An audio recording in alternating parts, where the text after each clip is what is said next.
The number 20 symbolizes a period of waiting, trial, or completion relating to redemption, service, or transition from one phase to another.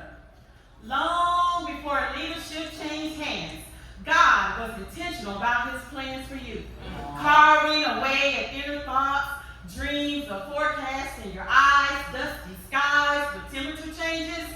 He halted strong winds and winter storms, tugging on your heart, replacing them with a bigger purpose for his kingdom. Little did you know, the loving act of sweeping the floor of the sanctuary were in actuality you toiling the ground for your ministry seed to be planted, not by mere hands, but by the breath of the Almighty. Time to smooth out those kinks. Every challenging wrinkle fades under the right amount of heat with applied pressure.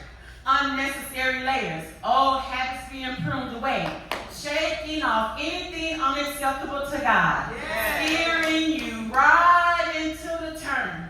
You went from pinky in the brain to playtime is over, chasing after God's goodness, tapping into Samson's strength, faith, commitment, and obedience of Noah, and accountability of Paul, all in the midst of building you up. Trials nor tribulations kept you from the journey.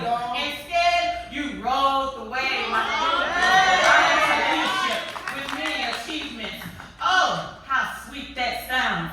Listening to Voices of Destiny and J Kingdom, a taste of soul that inspired many youth, young adults, and local communities. Standing behind the quote, "The Lord will honor your faithfulness." Solomon began building his temple and palace over a period of 20 years. 7 of those years for his temple and 13 for his royal palace, symbolizing dedication and completion. The unity of the two, along with focus and expectancy, carried him through each and every year. You have become masterful in the active way, maintaining faith, patience, and trust in God's timing. Your roots have stretched deep into the soil of your calling. 20 years and your fire still burns. Unlike that flickers but won't dim.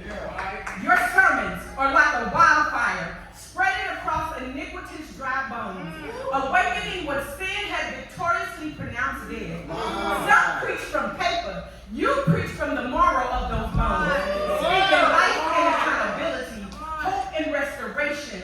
Like Moses, you travail the mountain to keep your ears in tune to God's heart. Like Elijah, you fervently called down fire and unshakenly stood in the midst of windstorms, pandemics, and earthquakes, and marches, and racism, and homelessness, and mental health, while listening to the voice of God to just be the church. Like Paul, you marched boldly into each mission, knowing the mantle was heavy with gospel sweat and tears, using the knives in your back to situate the cross you carried. And like Jacob, you wrestled until the blessings sprang forth.